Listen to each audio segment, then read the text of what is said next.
ശ്രീം മഹാത്രിപുരസുന്ദര്यै നമഃ. എല്ലാവർക്കും ഭക്തി സാന്ദ്രത്തിലേക്ക് സ്വാഗതം. ഇന്നു ഞാൻ ലളിതാ സഹസ്രനാമത്തിലെ 15 മുതൽ 18 വരെയുള്ള നാമങ്ങളുടെ അർത്ഥമാണ് പറയാൻ പോകുന്നത്.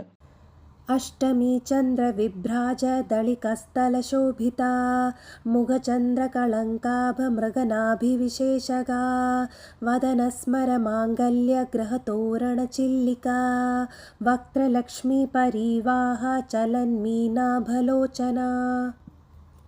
15ാമത്തെ നാമം അഷ്ടമി ചന്ദ്ര വിഭ്രാജത് അളികസ്ഥല ശോഭിത.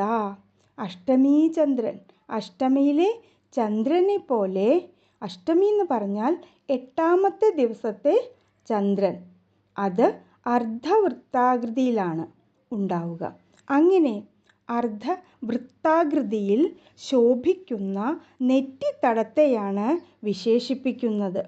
ഇനി 16ാമത്തെ നാമം മുഖചന്ദ്ര കളങ്കാഭ മൃഗനാഭി വിശേഷക.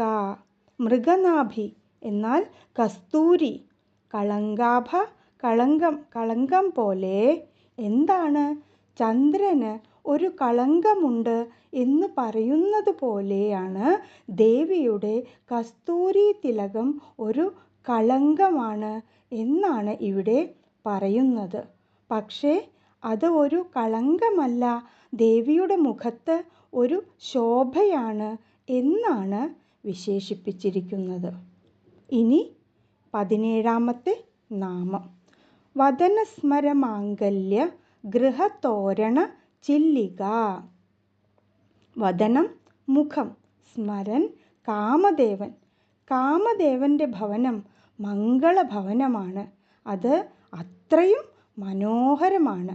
അങ്ങനെയുള്ള ആ ഭവനത്തിലെ തോരണമാണ്, അല്ലെങ്കിൽ കമാനം പോലെയാണ് എന്ത്? ചില്ലിക, പുരികക്കൊടി. അപ്പോൾ കമാനത്തിൻ്റെ ആകൃതി ഒരു വൃത്താകൃതി ആണ്. അതുപോലെയാണ് അമ്മയുടെ പുരികക്കൊടികൾ.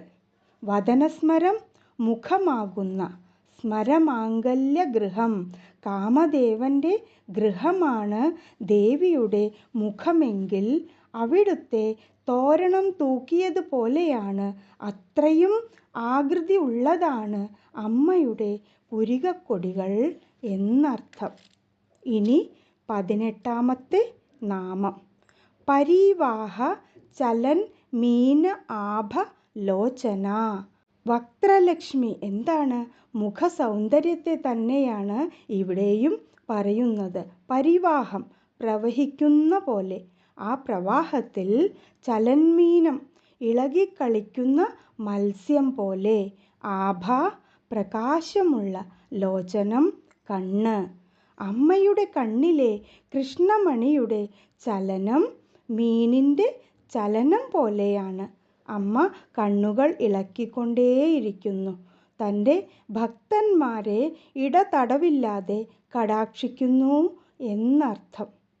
എല്ലാവർക്കും നല്ലത് വരട്ടെ. ലോകാ സമസ്ത സുഖിനോ ഭവന്തു. ഓം ശിവശക്തൈക്യരൂപിണ്യൈ നമഃ.